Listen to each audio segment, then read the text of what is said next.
So come on, Graham, come on up. Be lovely to hear all that's happened over, well, all maybe, part of what's happened in past years with you. We'll switch this one on.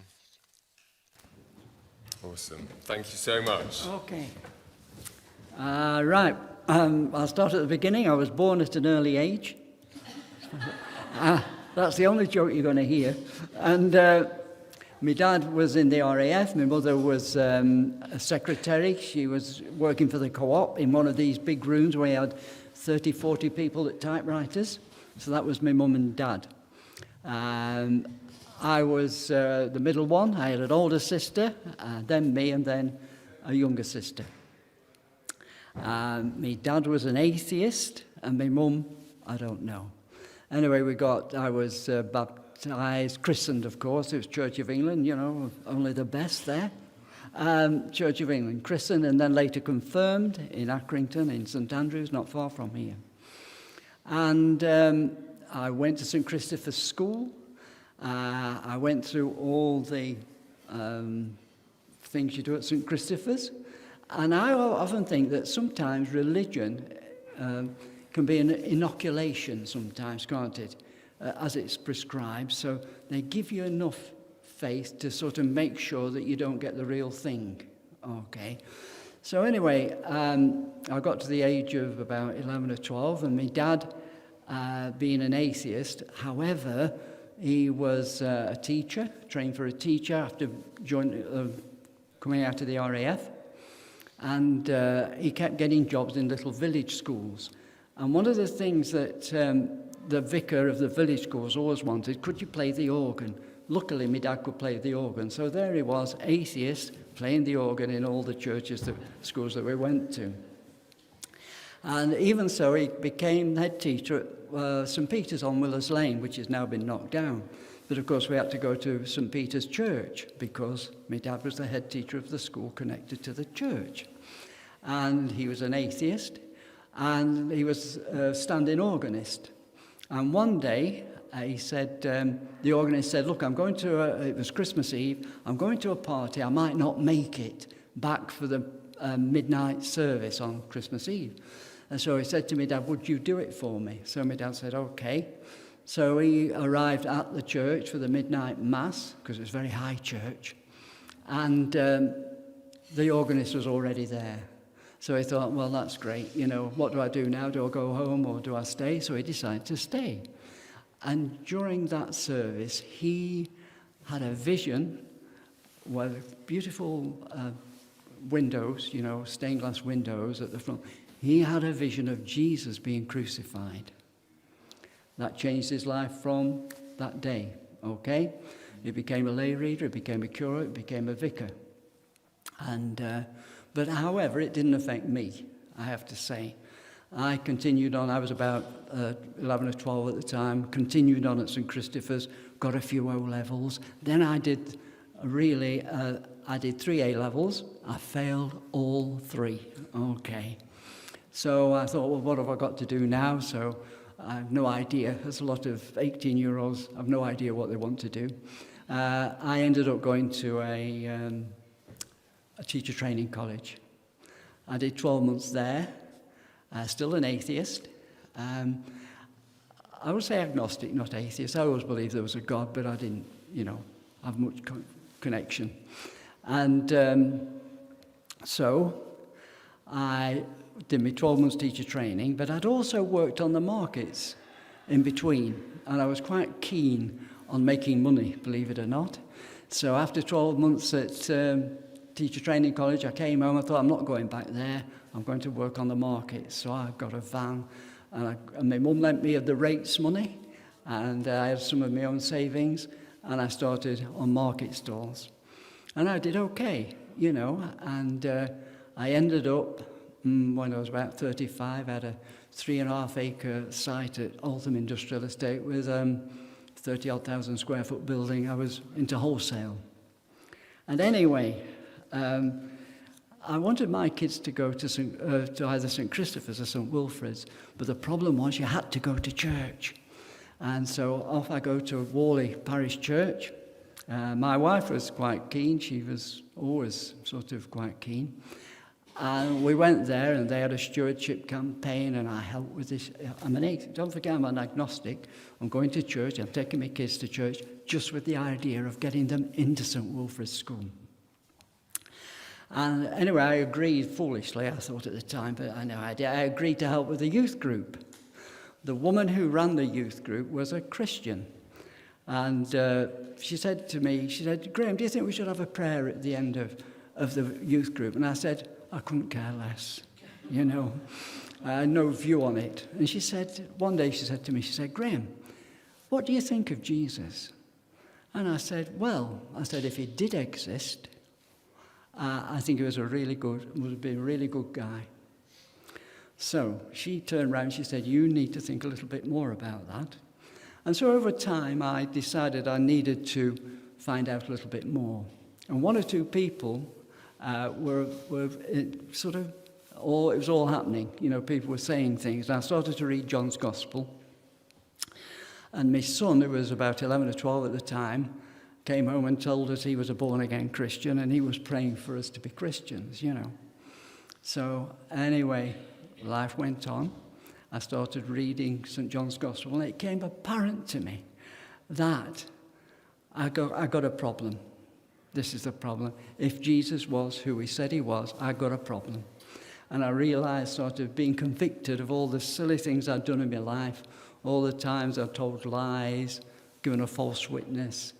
And so one evening, in the middle of the night, I got up and I went to my front room and I got on my knees and I said, Lord Jesus, I'm going to be a disciple.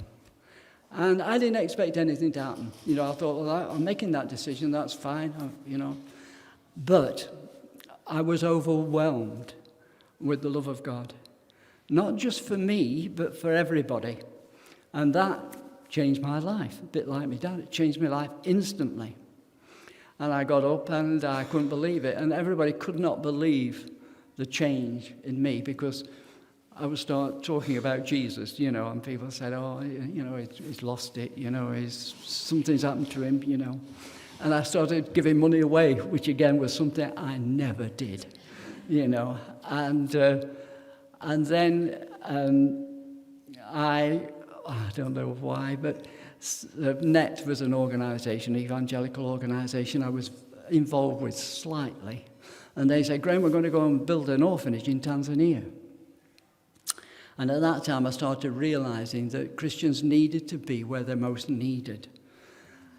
And so I thought, oh dear, you know, I said I'd go.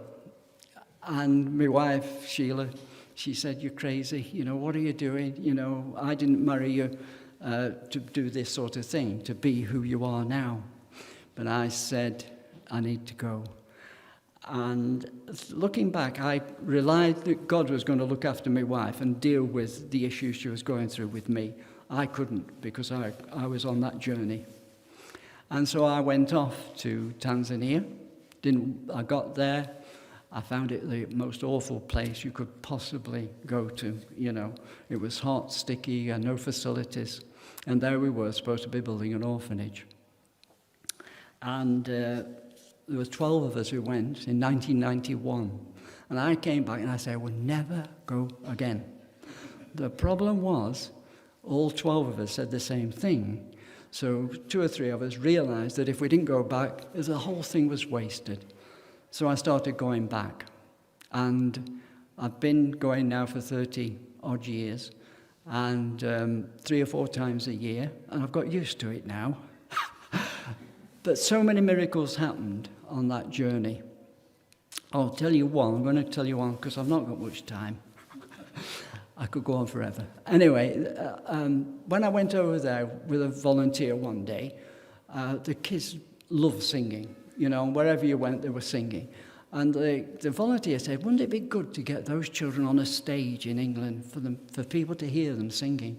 I said, yeah, that's a great idea. I said, have you got the money? And she said, well, I have £1,000. And I said, oh, that's good. I have £1,000, so that's 2. You know, and I thought that was ridiculous. I came back and we had a little team of people. And I said to this team, I said, what do you think of bringing these children over? And they said, crazy idea. One, what we're going to do with them. They don't know how to use a knife and fork. They don't know the language. They couldn't speak any English at the time. That's just not going to work.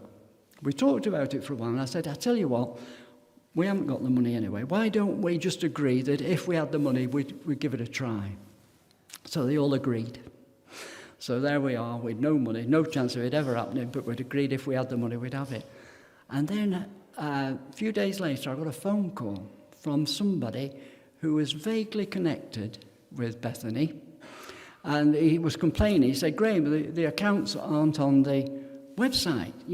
What's wrong? And I said, I'm very sorry, I said. His name was Mike Seary. I said, I'm sorry, Mike, it's just we haven't had time, and I blame Carlton down there, or whatever. And he said, anyway, you need to get it sorted out. And I just said to him, I said, oh, by the way, Mike, I said, you haven't got £20,000 you'd like to give us so we could bring these children over? And to my surprise, he said, oh, I might have. And so we had a meeting. I said, you better meet the team because they're not in agreement really with this idea. So we had a little team meeting. Mike was there, and everybody was saying, oh, we could build a new clinic, we could build a new dormitory, we could do this, we could do that, we could do the other. And I thought I was on a loser here. And Mike said, no, I'm only going to give the money if you bring the children over. So this is in 2006, and that was £20,000, which is worth £36,000 now, because I looked it up this morning. And so he gave us the money, and we brought 29 children over here. 29 children who couldn't speak a word of English. And that was one of the miracles. But in Tanzania, because of you're on your own, you need God. Whereas here, you don't. Everything runs nicely. Okay. But when I've had to go over there, I've faced so many difficult situations. There's only God could sort them out. So that's the little story. Anyway, I'm going to bring it to a close. Don't worry. It's coming. And I've been coming to this church for a few years now. And I go to a Bible study with one or two of you. And, of course, it's a Baptist church, isn't it? And they believe in adult baptism. Now, I believe in adult baptism. And my wife was always saying to me, Graham, we need to get baptized as adults. And I kept saying, oh, no, leave it. It's okay, don't worry. And she said, no, we do. Anyway, I've left it too late because Sheila's now lost cognitive ability, so that's no good. And Harold and Anne and everybody else who I came in contact, whenever it came to baptism, I said, Graham, you need to get baptized. So I thought, yeah, I'm 75, converted at 40, 35 years. I have time to consider it, I've given it plenty of time. I think it's probably right. I knew it was right even 40 years ago. So I said, okay. I'll do it. So the last time I went over to Tanzania, we have 150 children in the home. And I said, okay, we'll do it I've seen them baptisms in Lake Victoria. And so I said to Jessica, who's the coordinator, I said, I need to be baptized. I'm doing it for two things, for me and for Sheila. And so she organised it. We had a nice Pentecostal minister came, full of fire, and he gave me 30 minutes of interrogation. And so he said, okay, you'll do, So off we went into Lake Victoria, and I was baptized. And so you're going to see a 1-minute video, I promise only 1 minute, of my baptism in dirty old Lake Victoria, because the water were filthy. It had been raining, all the mud had gone into the lake, but who cares? I went through it. So, are we ready for my 1-minute video? Thank you. And that's the end. Thank you.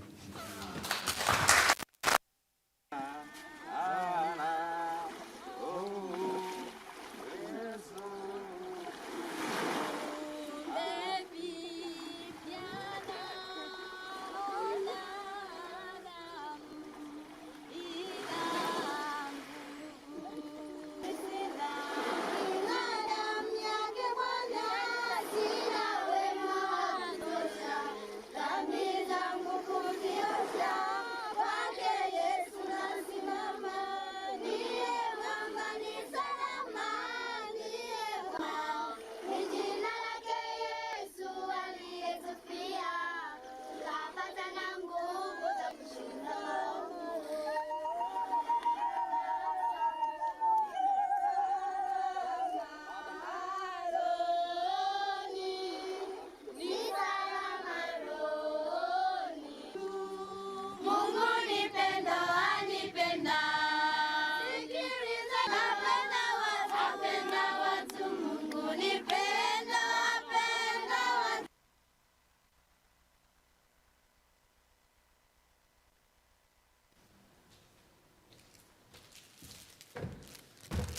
That was brilliant. Thank you, Graham. Thank you for sharing that. And if anyone wants to know more about baptism, why you should be baptised, I mean, Graham's explained a lot there, but have a word with him, have a word with one of the leadership team, and we'll get a baptismal service arranged. It won't be in Tanzania, in Lake Victoria. It'll be here.